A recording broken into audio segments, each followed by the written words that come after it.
Our organization was founded in 1971 by a group of church ministers, social workers, and public health professionals who were concerned that there was no place for people who need to go, who needed social services. And while there were some services available here and there was no one organization that could provide for the citizens of Burnaby in terms of their needs. And so they came together and created Burnaby Family Life. Burnaby Family Life offers over 100 programs to thousands of clients every year. About 20 to 30% of our clients repeat from year to year, but that means that 70 to 80% of our clients are new clients every year. And we serve the community by providing support when they need support, education when people need education.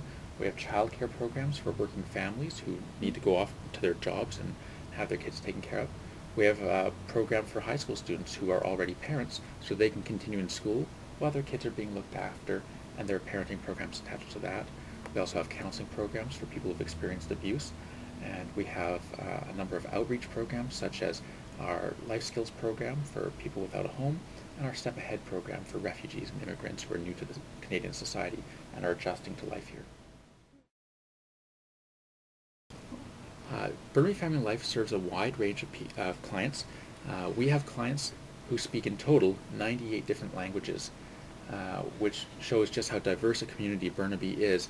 Our own staff collectively speak 40 languages, so we're pretty diverse in terms of who we serve. Some of our clients are children, some are teenagers, some are young adults, some are parents, and even grandparents. So we really capture a huge range of people, and the cultural backgrounds are extremely diverse, levels of education, income, really a diverse cross-section of our community.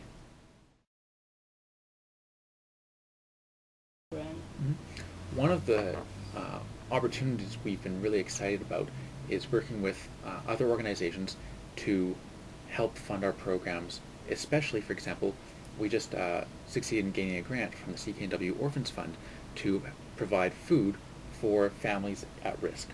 And so we're able to provide food to children and families who need it, especially nutritious food, because a lot of the times food that's available isn't always nutritious. It's not always as healthy as it could be.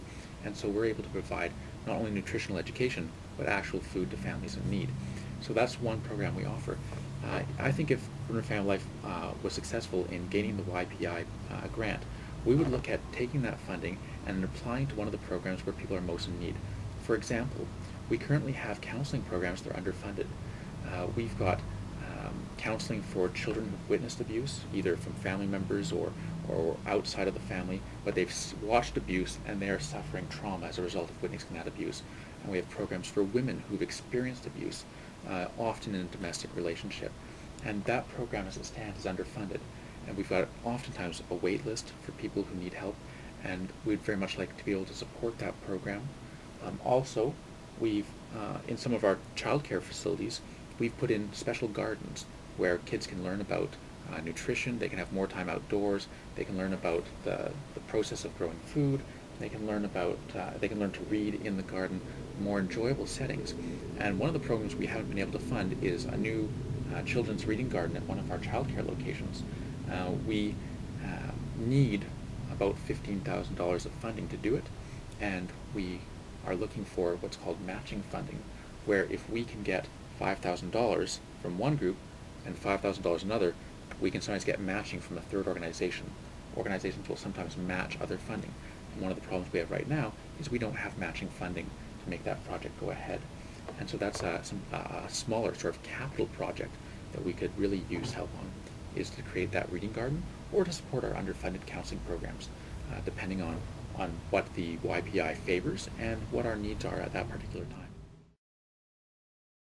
Yep. We have over 80 employees in our organization, and those range from people like myself who work in the office doing communications, fundraising, and organizational development, to people who are frontline staff, childcare workers, counselors, nutritional experts, parenting experts, people who understand pregnancy and how to properly care for a child before it's born and after. We have people who are trained in leadership or childcare, anger management, we have over 100 programs and people who are skilled and professional in different ways.